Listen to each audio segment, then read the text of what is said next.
I came up with a list of 3 things you can do. If you follow these instructions, you'll be on the path that leads to enlightenment. You likely won't need anything else. I'm Zen Master Sebastian Rizzon, founder of the Mind Light Way School of Zen. Tonight, I'm going to talk a little bit about Zen and Zen practice. So there's a funny meme I've seen floating around on the internet.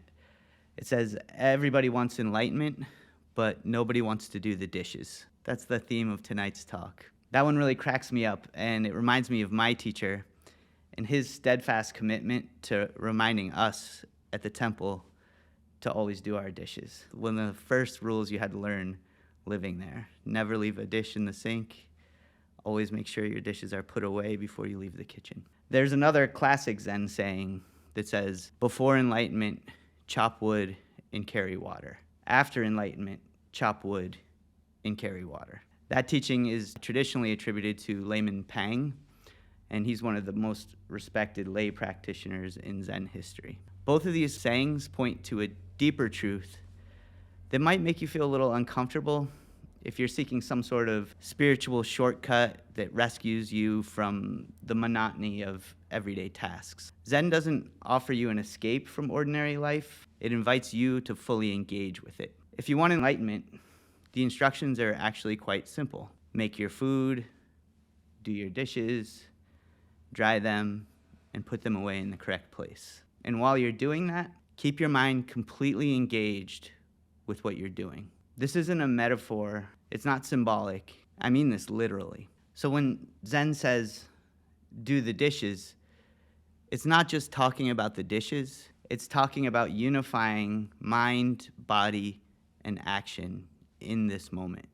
Enlightenment is not found by escaping ordinary life, but by fully engaging with ordinary activity with a clear, undivided mind. Zen teachings have been saying this for over 1,000 years. Awakening doesn't come from special states or beliefs. It doesn't come from analyzing teachings. It doesn't come from avoiding daily responsibilities. It comes from complete engagement with whatever you're doing. About 1,200 years ago, one of the great Zen masters, Zen Master Matsu, taught, he said, the way is everyday mind. It's not special, and it's not spiritual or mystical. It's just everyday mind. Around 100 years later, Zen Master Zhaozhou was asked, what is the way? He answered, an ordinary mind is the way. The teachings are pointing to something important. Zen doesn't say, think deeply about washing the dishes.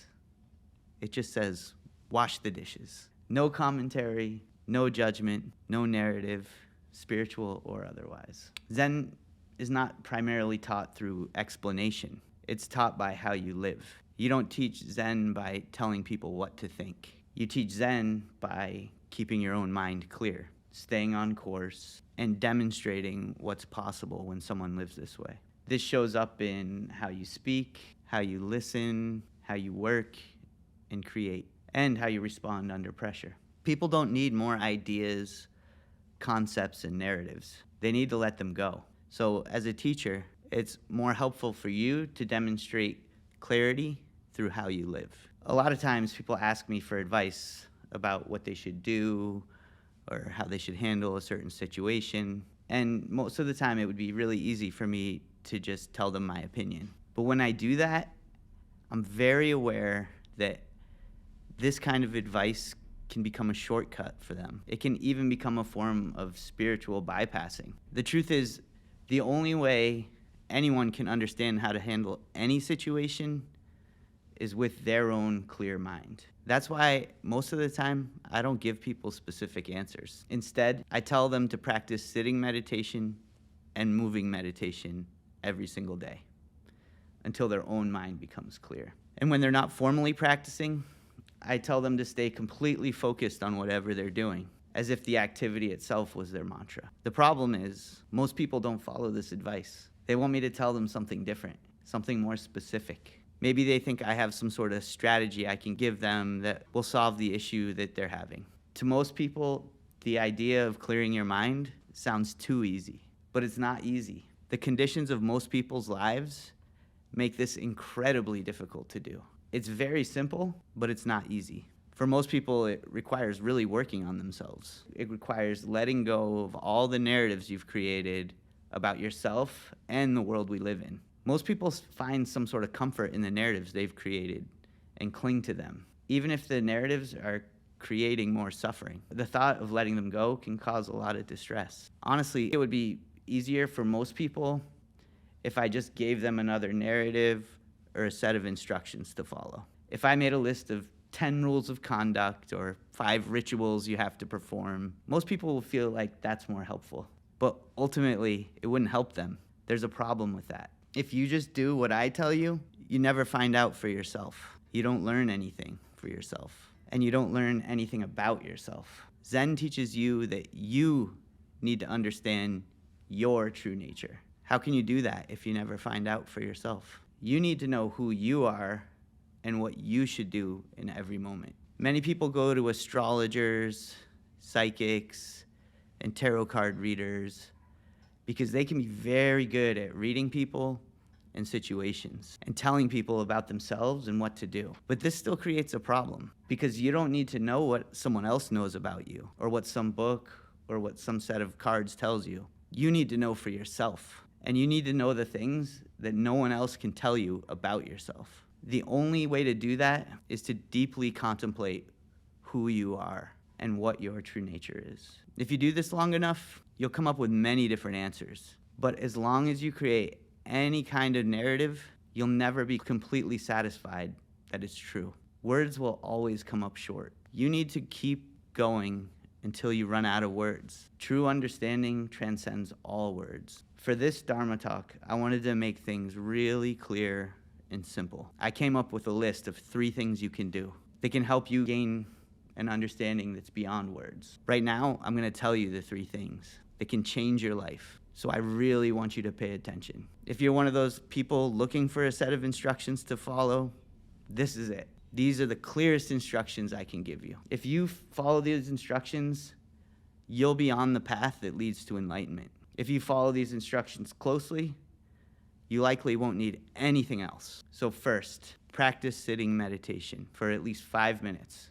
every single day. Use a simple technique like the mantra meditation we practiced today. Just 5 minutes. Second, practice moving meditation for at least 30 minutes every day. This means using some activity that you're doing as a meditation and focusing on your actions as if your actions were the mantra. It could be any activity you want. I personally use martial arts, but it could be making music, making art, dancing, or some other physical or creative activity that you enjoy that demands your attention. These first 2 steps are extremely helpful for settling your thoughts and clearing your mind. But the 3rd instruction is the most important, and it's also the most difficult for most people to do.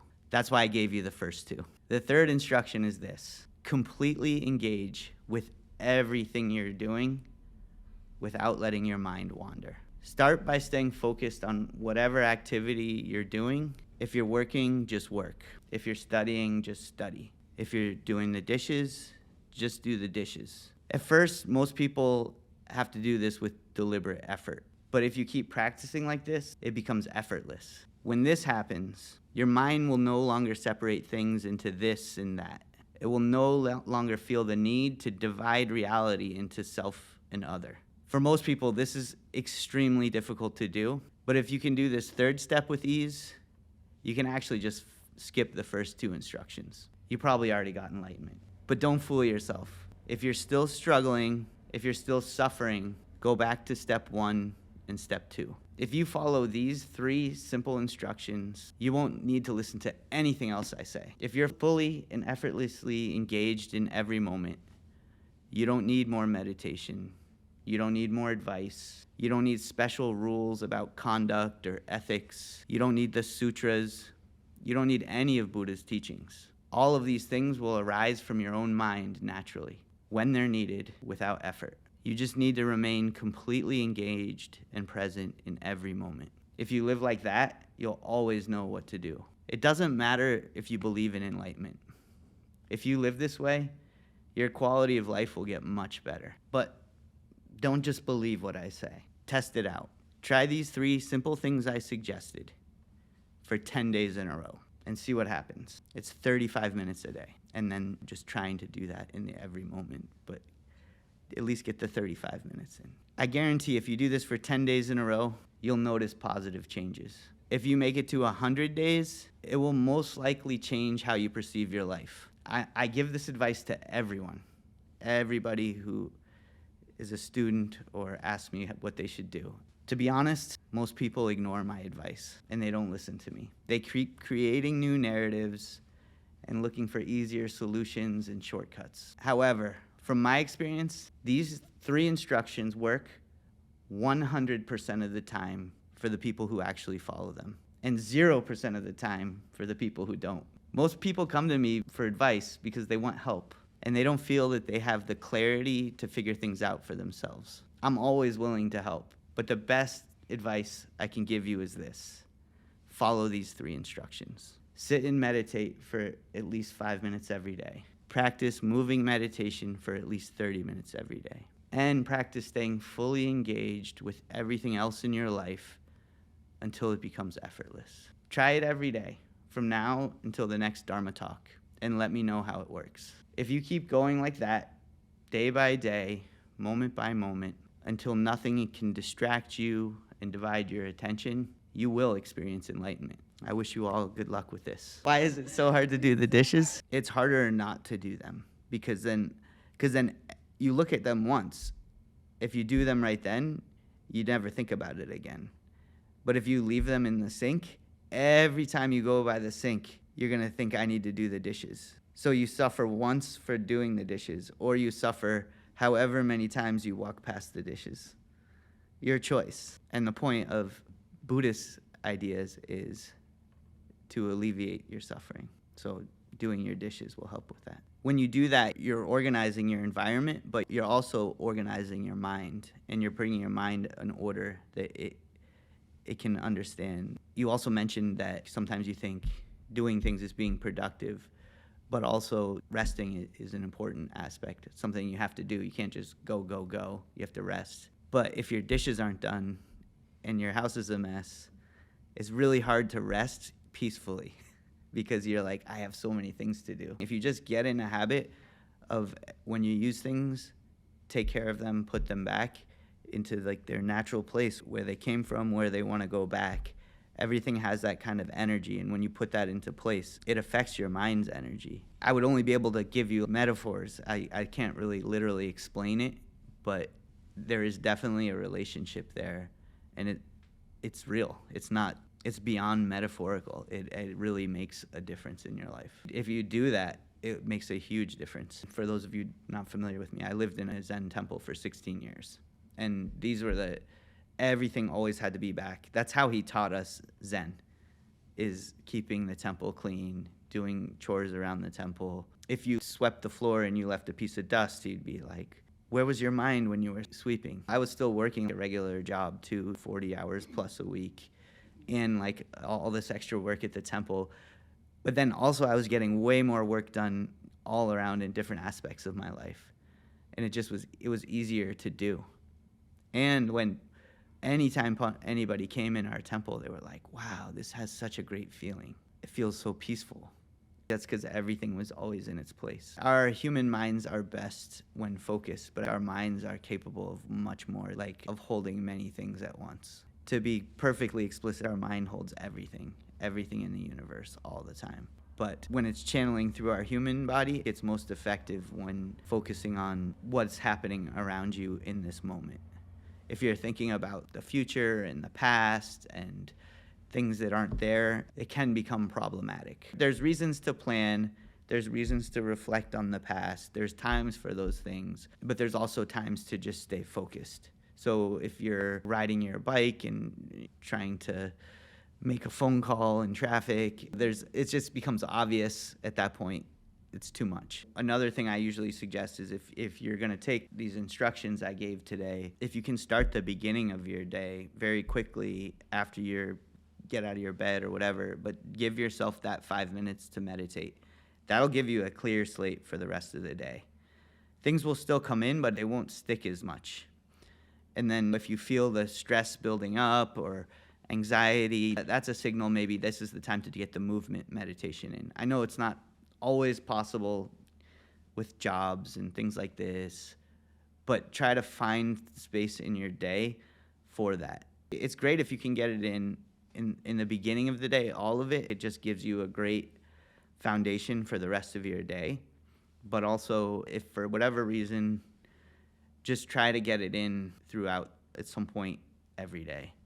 If it's like meditating before work, doing the moving meditation after work, it really helps if you give yourself structure. That's why in temples, they have rituals. Every day they get up and they bow and chant and they meditate, and then they go on and do chores, and that help you just incorporate that into your routine. From the outside looking in, it looks like, oh, this is mystical and spiritual, and they're chanting in different languages. But really, if you strip away all that, it's very practical. And you don't need to live in a temple to do this stuff. I did. In some ways, it was a big sacrifice, but in some ways, I was very fortunate to do it. But I don't think you have to go to those extremes. If you just start with that, as you kind of get into it, you'll probably find this is very rewarding. I want to do it more often because it's changing things. So you don't have to stay at 5 minutes or 30 minutes. You can always go a little longer, but the consistency of every day and having that habit built into your life is super powerful. If you do, like I said, every day, that's an ideal thing. If you miss a day, don't beat yourself up about it. Just get back on the routine the next day and try again. Try and do more than you did the last time. My teacher used to do this. He would do it every day. He did it by example. He actually didn't tell other people to do it. He was setting this example, and I was like, whatever he's doing, I want to get some of that.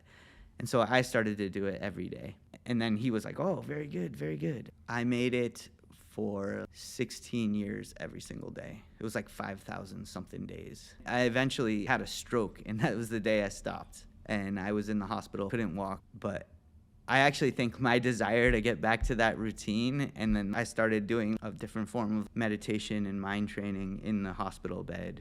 And they didn't think I was gonna walk for months, but I ended up walking out after 4 days. My teacher also told me you can use your mind. Once your mind gets that powerful, you can use it to tell your body what to do. And if you've been establishing that relationship all these years, it's much better at listening and hearing. So I was saying, I want to get up, I want to walk, I want to get out of here. And the doctors and the nurses were like, yeah, you're going to have to go to this place for probably a few months and learn how to walk again. And I was just like, I'm walking out of here. Like, I was determined, and I was visualizing it, and I was using all of my mind's energy. I started asking a nurse if I could hang on her shoulder and walk around.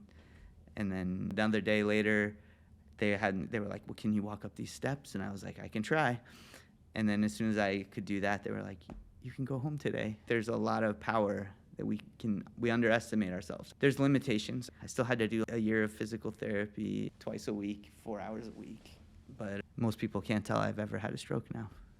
And that was 3 years ago.